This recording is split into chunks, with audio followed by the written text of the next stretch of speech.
Hello again. Chapter 14. A Bogie on the Ceiling. No! No! Please! Pleaded the newsagent. Oh, I don't like it! Oh, I don't like it! Ting! An old lady entered the shop and looked up, bemused at the newsagent perched on top of his counter. Raj was clutching his trouser legs, what little hair he had on his head standing on end, and he was trampling all over the newspapers in terror with his big clumsy feet. Oh, hello, Mrs. Bennet, said Raj, his voice shaking. Your Knitting Weekly is on the shelf. You can pay me next time. Oh, what on earth are you doing up there? Inquired the old lady, quite reasonably. Raj looked over at Zoe. Surreptitiously, she put her finger to her mouth, imploring him not to tell.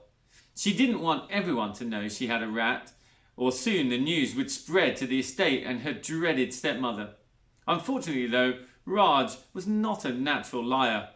Well, I just bought some space dust, said Zoe, stepping in.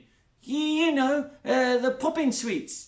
It had been left out in the sun and became highly explosive, and when I opened the bag it sprayed all over the shop. Oh, yes, Miss Zoe, chimed in Raj. A most regrettable incident, because it's only been 15 years since I had the shop repainted.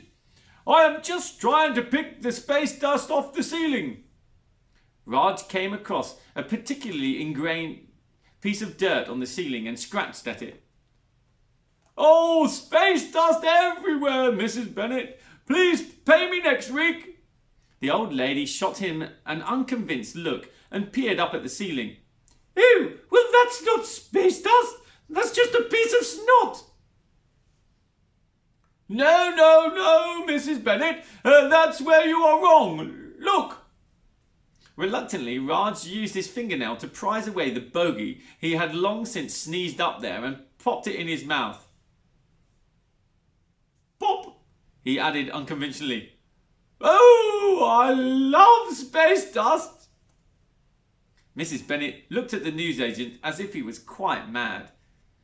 Oh, it looks more like a piece of snot to me, she muttered before leaving the shop. Ting!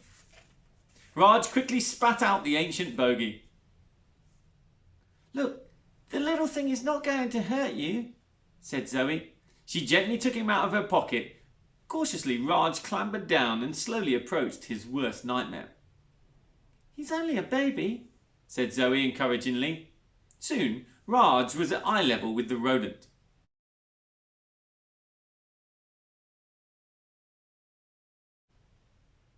Oh, well, he is a particularly pretty one. Look at his dinky little nose, said Raj with a sweet smile. What's his name? Armitage, answered Zoe confidently. Oh, well, why is he called that? Asked Raj. Zoe was embarrassed she had named her pet after a make of a toilet and simply said, Oh, it's a long story. Give him a stroke. Oh, no. He won't hurt you. Ooh, if you're sure. I promise. Come here, little Armitage, whispered the newsagent. The rat squirmed closer to Raj to be stroked by this frightened-looking man. Oh! He made a lunge at me! Shouted Raj, and with that he ran out of the shop waving his arms in the air. Ting! Zoe followed him out and saw he was halfway down the street, running so fast he would give the Olympic gold medal winning sprinters a run for their money. Come back! She shouted. Raj stopped and turned around and reluctantly plodded back past the rows of shops to his one. When he finally tiptoed the last few paces towards the girl and her pet, Zoe said, He was just trying to say hello. Oh, no, sorry, but he got quite close. Don't be a baby, Raj. Oh, I know, sorry. He's lovely, really. Raj took a deep breath and reached out to give Armitage the gentlest little stroke. It's nippy out. Let's take him inside. Ting! What am I going to do with him, Raj? My stepmother won't let me keep him at home, especially as the little fella got me suspended from school. That woman hated my hamster. She is never in a million years going to let me keep a rat." Raj thought for a moment. To aid concentration, he popped an extra strong mint in his mouth. Maybe you should set him free," said the newsagent finally. "Free?" said Zoe, a little tear welling in her eye.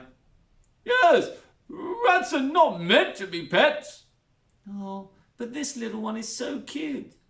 "Oh, perhaps, but he is going to grow. He can't spend his whole life in your blazer pocket." "But I love him, Raj. I really do." "Oh, no doubt, Miss Zoe," said Raj, crunching on his extra strong mint. "And if you love him, you should set him free." Okay, well, let's see what Zoe does with Armitage next time.